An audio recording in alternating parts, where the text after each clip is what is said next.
All right, guys, you're in for a real treat for this recording here. We've actually got Lisa Thelen on a video too. This doesn't happen very often. No. Are you uncomfortable? Yes. Okay, so some of you who've maybe followed things that I've been up to for the last decade almost now have probably already met Lisa, maybe in physical person, or had a session with her. She's one of my greatest mentors. She is an energy worker, a healer. I've learned more from Lisa than probably anyone about this thing called life, healing, health, well-being, and all the connections to being a human. So I'm excited for this conversation because she's going to share a little bit about her story, one portion of it in particular. And some of you may have heard parts of this. And then we're going to get into energetic healing. So this will be rich, I'm sure. Fun. Yes. Okay. So Lisa, tell us a little bit about your wake-up call essentially, and why that was a pivotal turning point in your life and what you had been living. So the pivotal turning point was actually paralysis. I created paralysis from the belly button down, and that actually happened in the year 2000. Prior to that, I was, I'll say, in a lower vibrational state. I created some experiences where I was in an abusive relationship. At the time, my father was in the dying process, and I was just not living my truth. And so literally after my father passed away, I hit rock bottom. And it was like through probably about a 48-hour period that I started experiencing, I call it fire ant sensation from my lower extremities. And then literally I woke up one morning and I couldn't walk. And so I found myself at a hospital, and I remember it was actually in an ER, and the nurse there was saying, "Get up and get to the table," not registering that I'm saying I can't walk. That means I can't stand, I can't move. Didn't know how to, at least at that time. So they had help. I got up on the table and they came in, the staff came in dumbfounded, like there shouldn't be anything going on. So they couldn't understand why you couldn't walk? Yeah. Okay. So they shipped me off to another hospital where they admitted me and did a whole lot of testing. And the bottom line was that there was something going on, but they didn't really know what was going on. So ultimately they looked at my liver and they said, "You have a really large liver and we're fairly certain you're an alcoholic." I don't drink. That is not. I can vouch for her. I've never seen her drink a drop of alcohol. And so in that process, why was your liver so engorged, do you think, energetically? Energetically, because I wasn't living my truth and I was storing all the negative energy stuff. Mm-hmm. Yes. If you get into energetics of the body, one of our favorite books is Louise Hay, You Can Heal Your Life. And you can read about like the liver being a place where your body detoxes, but you hit a point where maybe it's so sludged up that you can't. Yes. So that makes sense. So ultimately, they connected me with an opportunity where I got to decide if I wanted to decide for my rehabilitation, if I wanted to utilize a walker or utilize a wheelchair. And they gave me some time to process it. In that processing time, in came a social worker. That social worker changed my path. He reminded me, he said, "Lisa, before you came in, what were you doing?" And I didn't really know what he was referring to. And he said, "The day leading up to paralysis, what were you doing?" And I had a routine. I happened to be a runner. I didn't mind running at that point in my life. Totally different. Yeah, I can't imagine that. Okay. Right? And so after his reminder, I'm like, yeah, that is something that I enjoy doing, plugging myself in and just going and feeling that air and just being free. And he said, "Do you think that you can do that again?" And I'm like, "No." And he was like, "Let me ask you that again. Do you believe you can do that?" And I said, "No. I'm being told that I have two options here. I get to decide on a walker or a wheelchair. I don't see myself running in a wheelchair, and I don't see myself running with a walker." And he's like, "Let me ask you again. Do you believe it is possible that you can run again?" And I remember thinking in my head, he wants to hear yes. but I didn't really believe it. So again, I said, it's not what I'm being told. So I deflected. And he said, once you believe, you will be able to achieve it. Changed my path completely. He came in that later, like right at the end of a shift, and he asked me the exact same question. He said, did you think about it? I said, yes, I thought about it. And I do believe it's possible. So he's like, great, that's a great step. You are open to possibilities. So I was focused on what I couldn't do, what others were telling me I couldn't do. And I was stuck there. And then this man opened my door to possibilities, and my life changed. There's that part right there of like, open the door to possibilities, ability to see something for yourself. We say we understand that, but I think we all have these ceilings built around us that have been imposed by other people many times, and we've bought into it. Therefore, it is our choice, and that becomes our own ceiling, for sure, or our paralysis. Yes. So so as you started to believe that you potentially could run again, what were some of the next thoughts or shifts that you went into? I surrendered. I remember having a thought of, God, show me the way. Like, I don't know how to move through this. And that's when I started to remember my history of connecting with energy when I was young, creating and experiencing miracles in my life. So that opened the door for surrendering. And in that process, my social worker would come and visit me on a daily basis. He held space for me to see that I could run again. He kept asking me about visualizing. Are you seeing yourself running? He actually set up I'll call it a conference. I don't really know what it was called, but with another individual who was able to connect me to like some electrodes and stuff, and had me visualize running. And they showed me on a screen how my brain was changing. And ultimately my body was responding to it. Even though I couldn't feel it, my body was responding. That changed me. Love that. So for her, those of you that don't know her, this is what she does all day, every day, is talk to people about basically changing their mindset or opening their mindset and their energy that will follow that. And therefore their world, their physical body and their physical world, because it's all connected energetically. And a big reason why we've put on this series of videos is to connect to this innate center that we all have. And Lisa just hit it on the head when she said that it opened me back up to things I remembered as a child, that innate gift that she already had. So we all have kind of this purpose. We all have different purposes, but they're kind of all united as a, I don't know, common core.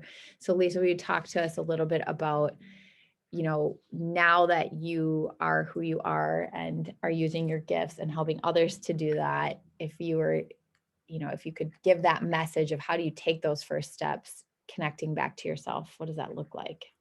So number one, it's to pause and take a breath, to come into the present moment, because this is the gift that we have. I can't change my past, and my future has yet to be determined. So if I come into the present moment, this is where I'm going to make the biggest impact on my life. And now I get to choose, where do I want to come from? Where do I want to operate from? I'm certain that you've talked about the scale of consciousness, or Hawkins scale of consciousness. In previous things I have, but I'm not sure if we're in this series, we've talked about it. So maybe you can explain that. Yeah. So within the scale of consciousness, literally for me, I like to break it down first, looking at power versus force. So when I connect to energy and see energy, when I am operating from a place of force, it feels very heavy, dense. Contracted. Yeah, contracted. Good word for it. And I want to be able to pivot very quickly through that.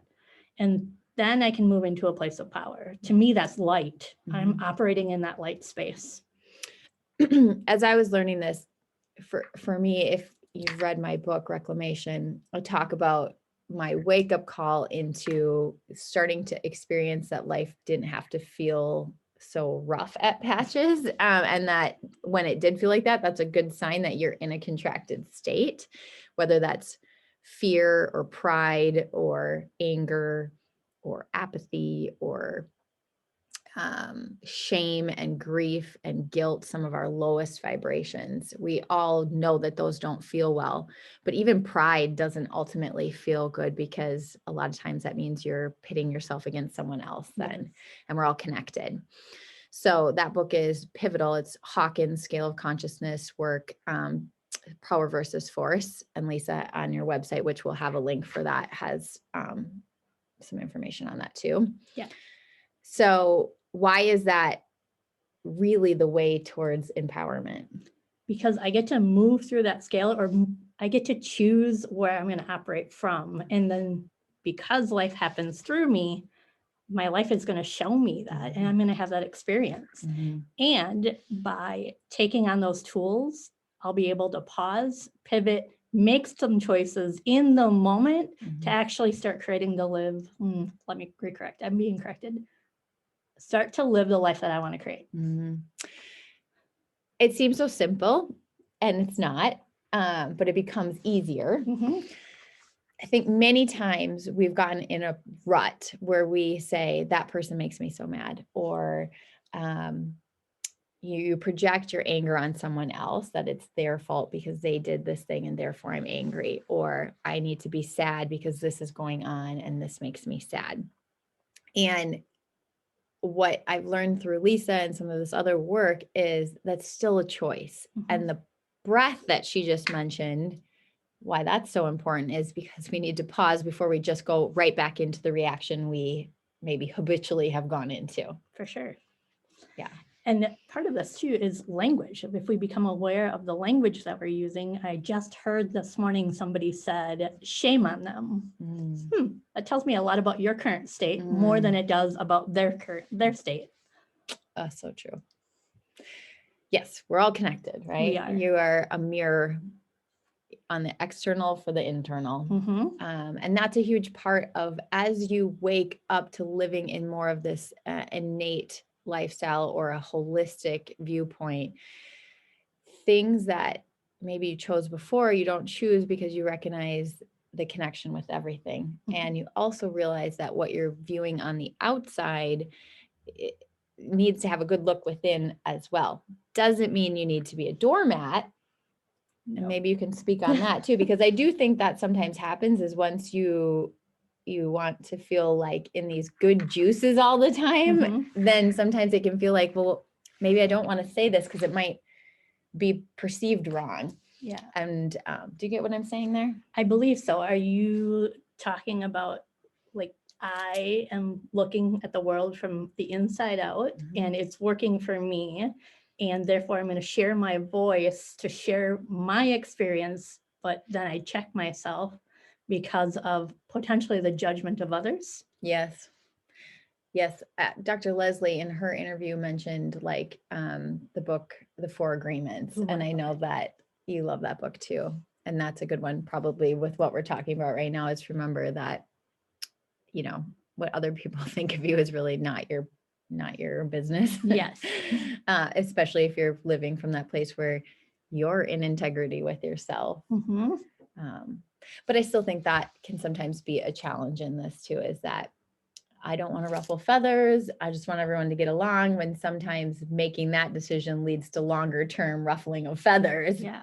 And what I like to do is I like to hold space, exactly what this individual did for me, for my healing. I like to hold space for others, for them to step into their potential, to be able to share their voice and name what they're experiencing and what they're going to do about it, not what somebody else is going to do about it. Wants them to do about it. Yeah. That makes sense. Right. And sometimes a little direct confrontation or accountability, you used that word with me earlier, is actually one of the most loving responses that you could give someone. Yeah, you're really just reflecting back. This is my experience. This is what I'm noticing. And this is what I want to do differently. Tell me about your situation. What do you see? What are you learning? And maybe what do you want to do differently? And just because they may not choose to do something differently doesn't mean that you can't. Exactly. Yes. Yes. There's so many attachments that we all have, that unwinding ourselves from some of those attachments is part of our healing. For sure. or our reasons for not doing things or doing things may or may not be serving us if we could unwind some of those attachments. Yeah, one of the tools I love to use every night literally is looking back at my day, and I take a look at what worked for me. And then I look at one thing that didn't work for me, no matter how small it was. And then I decide right then and there, what can I do differently? So am I going to change a different response? Am I going to choose my words differently? Am I going to love and accept this person with where they're at? Whatever it may be, I make a different choice in that moment. So when the opportunity comes back around, I have the tool. Ooh, that's big. Yes. What would you say for people who feel they're very busy, maybe they are working, they've got little kids, or whatever the reason for being super busy, that they don't have a lot of time to themselves to connect? What would be some tools to help them do it in a short amount of time, if that's possible, to like start to feel like they're developing or strengthening that muscle of listening within? Honestly, I love to utilize the loving kindness meditation for myself, because I can do it anywhere, and it doesn't have to take a lot of time. It really is about, what am I consciously doing with my thoughts? That's a 4D experience. And so with that, I start with myself. May I be happy? May I be healthy? May I have peace? May I live with ease? And I allow myself to breathe that energy in, and I just allow it to move through me. And then I move on and I think of somebody that I love, and I send them loving kindness. May you be happy. May you be healthy. May you have peace. May you live with ease. Again, I breathe that energy in and I just expel it out, me becoming a conduit for that energy to flow through me. And actually, I start moving through it about 7 times. Next, I typically look at my city, then my state, then the world, then the universe, and then ultimately I come back to myself. So that empowers me to empower myself to stand in the light of who I am and what I'm connected to, the oneness, right? I get to choose love, and I get to allow others to do the same. It's perfect. Yeah, and if you only have time to do it for yourself, it's still better than not taking that breath and thinking a loving thought towards yourself. Yes. Okay, that's great. Anything else you want to share with us on healing and energy? In this moment, we are whole, we are perfect, and we are beautiful. We get to choose to step into the light of who we are. Yes, not looking at the lack. Yeah. That's huge, right? Perspective. Perspective. Yeah, I think that is so true, that how many probably billions of things happening in your body right now to keep you alive and having life course through your veins. And then we maybe focus on the 1 or 2 things we're aware of that we don't want to be happening in our bodies, when there's probably trillions of things that are going right. And so a change in focus and is a shift in energy. And that is miraculous. Yes. Yes, it is that simple, really. Yes. It's simple until we try to apply it. When we start to think about it, then we start to judge it. In that judgment, we pop on down into looking at what's not working. And so we get to go back to the pause, take a breath, and make a conscious choice to move up. I am whole, healthy, and beautiful. And start over and over and over and over again. It's a practice. Yes. Yes. Until your cork floats higher than it did before. Yes. Yeah. And then your physiology changes along with it. Follow suit. Yep. Yes. Yes, that's perfect. Okay. Well, we will drop her email, or not her email, her website in the email that you clicked on this link, so you can find her, lisathelen.com. Thanks for joining us today. You're welcome.